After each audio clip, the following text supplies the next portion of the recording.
Hello, and thank you for tuning in to Auto E-Clinic. My name is Aaron. This is Michael. What we've got in the shop today, we have a 1995 Ford Crown Victoria. It's right above us here. What we're going to show you is how to replace the upper ball joint. So let's get on it, Mike. Let's do it. First thing we're going to want to do is remove the tire.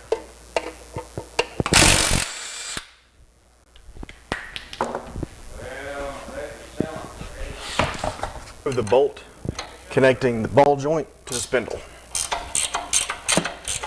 Now we're going to go ahead and remove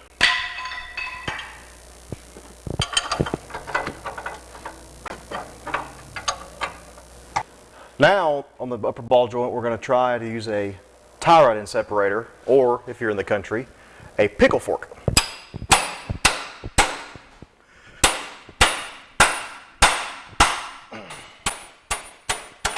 There we go. Hear the high-pitched ringing noise from it? That's why it's called a tuning fork. Now, there's our ball joint off. These are for alignment adjustments. You can see the eccentric. See how as you rotate this, it rotates the eccentric, therefore changing the camber and or caster. So we're going to try to put it back on the way we took it off. That way we can drive it over to the alignment shop. You have to have an alignment after this. You can see how worn out this ball joint is. Now that right there is excessive play. So the entire time you're driving down the road, this has movement and excessive play in the top here. Therefore, the wheel is constantly moving where it should be stable. And this will eventually break and fall apart, which could be very, very dangerous if you're on the road.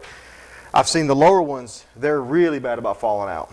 They'll start squeaking at first, and then the customer won't replace it. They'll just keep on going by with the squeaking. And then they're calling me up one day saying, "You sent a tow truck out, my wheel fell off." So this is why it's critical to replace the upper and lower ball joints. You can see we're putting these back as closely as we can to the way we took it off.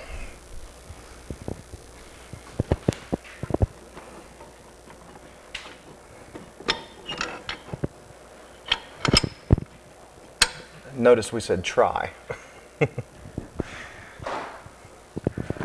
All right, put our nuts back on.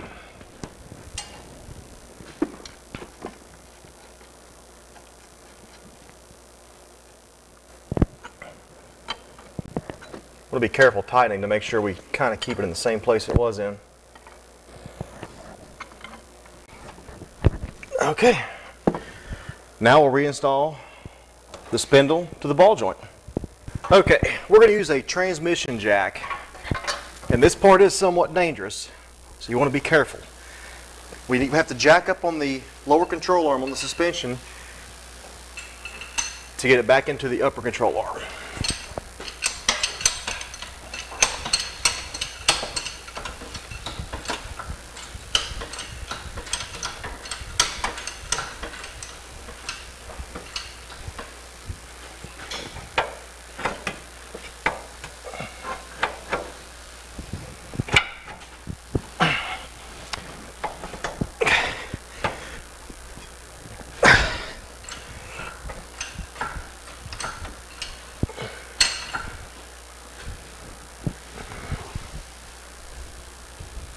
We're just going to lightly tap. Okay, you're going to look through your hole.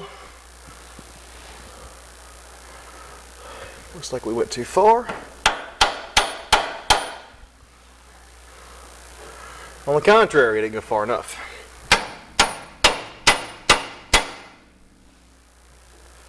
And you'll see when you're there, you're going to see it line up inside.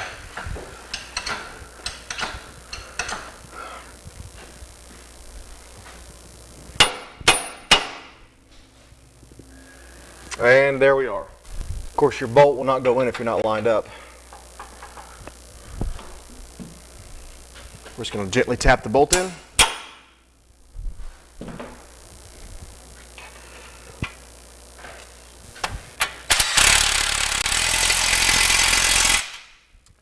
And now the upper ball joint is in.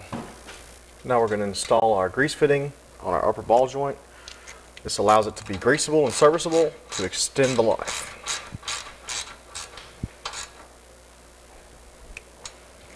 And now our ball joint's finished. Remember to put the tire back on and get it in alignment.